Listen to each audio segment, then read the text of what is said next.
अस्सलाम वालेकुम रहमतुल्लाहि वबरकातुहू। मैं लातूर सड़कोट लाला साहब राजा साहब शेख वक्फ औकाफ की ज़मीनों के संदर्भ में केंद्र सरकार ने अमेंडमेंट बिल लाया है, जिसको विरोध होने के बाद जेपीसी को भेजा गया। ये औकाफ क्या है, वक्फ क्या है, कुछ लोगों को ही पता है। इस्लाम में उसकी कंसेप्ट बड़ी है। वक्फ की गई ज़मीनें, वक्फ की गई दरगाहें हैं, इन ज़मीनों पर मालिकाना हक़ मुसलमानों का है। अब तक तो ये बात ही समझ में आई थी कि वक्फ पर या वक्फ बोर्ड पर या वक्फ की संपत्तियां मुसलमानों की ही है।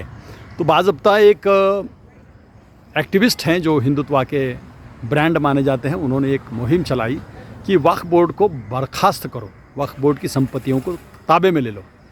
भारत में रक्षा मंत्रालय, केंद्र सरकार का रेल मंत्रालय, उनके पास जितनी सरकारी ज़मीनें हैं उससे कई ज़्यादा ज़मीनें वक्फ बोर्ड के पास हैं, वक्फ के पास हैं। सरकार के अंदाजे से ये ज़मीनें सरकार को मिलनी चाहिए, ऐसी उनकी मंशा है। मौजूदा केंद्र सरकार, ये भारतीय जनता पार्टी की लीड पार्टी है। ये मानकर चलो कि ये पार्टी मुसलमानों को कुछ नहीं देने वाली। जो पार्टी बिल्किस बानो के रेपिस्टों की सज़ा माफ़ करती है, जो पार्टी बच्ची आसिफा के रेपिस्टों को, मर्डरिस्ट को बचाने के लिए कोशिशें करती हैं, वो ये कह रही है कि वक्फ बोर्ड के ये संपत्तियों के द्वारा हम मुस्लिम महिलाओं का भला करेंगे। उसमें कुछ कानून के संशोधन हैं जिसको रिजिजू नामक केंद्रीय मंत्री ने रखा है। रिजिजू खुद को बौद्धिस्ट मानते हैं और बुद्धिस्ट ये अल्पसंख्याक है। महाराष्ट्र में बुद्धिस्ट ये हिंदू समाज में भी आते हैं, हिंदू महार में, और वो ओपन में भी आते हैं। रिजिजू किस में आते हैं पता नहीं। केंद्र सरकार में एक भी मंत्री मुसलमान का नहीं है। उन्होंने लोकसभा में एक भी मुस्लिम कैंडिडेट दिया नहीं, राज्यसभा में एक भी कैंडिडेट नहीं है, महाराष्ट्र की विधानसभा में, विधान परिषद में एक भी मुस्लिम नहीं। ऐसी पार्टी मुस्लिमों का भला करने के लिए वक्फ बोर्ड में सुधार लाना चाहती है, ये बड़ी बात है। तो इसका फ़ायदा क्या है, नफ़ा नुकसान क्या है? इससे बेहतर है कि मुसलमानों ने इस बिल का विरोध करना चाहिए, ज़मीन पर उतर कर विरोध करना चाहिए। वैसे भी वक्फ बोर्ड का, वक्फ की संपत्तियों का मुसलमानों को सीधा फ़ायदा कभी नहीं हुआ। जो महाराष्ट्र की राजधानी मुंबई है, वहाँ पर एंटीलिना जो बिल्डिंग खड़ी है कप परेड पर, वो एक यतीम खाना है और देश का सबसे बड़ा यतीम अंबानी उस पर राज करता है, उस ज़मीन को हथिया चुका है। केंद्र सरकार की नज़र में आया कि अपना प्यारा अंबानी अपना घर गंवा देगा, तो उन्होंने, केंद्र सरकार ने ही संशोधन लाया कि अब इस पर ताबा दे सकेंगे। क्या ताबा है? 12 साल किसी भी जात समुदाय का आदमी अगर कब्ज़ा रखता है उस पर, तो वो उसकी ज़मीन हो जाएंगी। लिटिगेशन कलेक्टर को डील किए जाएंगे, उसमें कुछ हिंदू साथी भी हो जाएंगे। मतलब वक्फ की ज़मीनों का 3, 13, 9, 18 करने का इनका इरादा है। उससे मुसलमानों को ख़ास फ़ायदा या नफ़ा नुकसान कुछ भी नहीं। मौजूदा केंद्र सरकार की नज़र में जितनी संपत्तियां हैं उससे ज़्यादा कई संपत्तियां वक्फ बोर्ड के पास है। लातूर में कई संपत्तियां वक्फ बोर्ड की हैं जो हथियाई गई है। अब नाम लेंगे तो लगेज मारामारी को घर तक आएंगे लोग। उसका मुसलमानों को कोई फ़ायदा नहीं हुआ। कई रिश्ते तो, नाते तो वक्फी बोर्डों की ज़मीनों पर संपत्ति को देखकर किए गए हैं।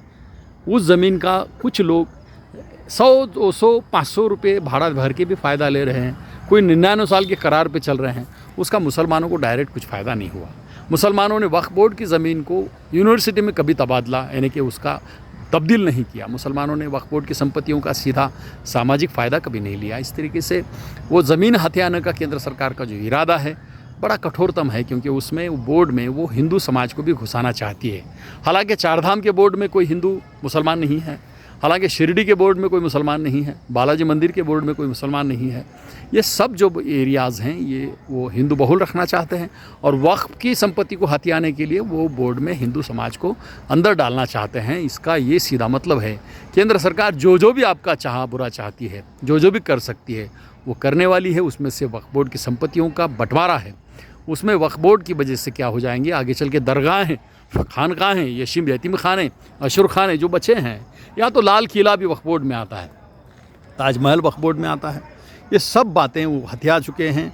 अभी केंद्र सरकार को पता है कि लाल किले में एक मंदिर भी बन गया है, उसका ट्रस्ट भी बन गया है। वो तो कहेंगे कि यहाँ पहले मंदिर था।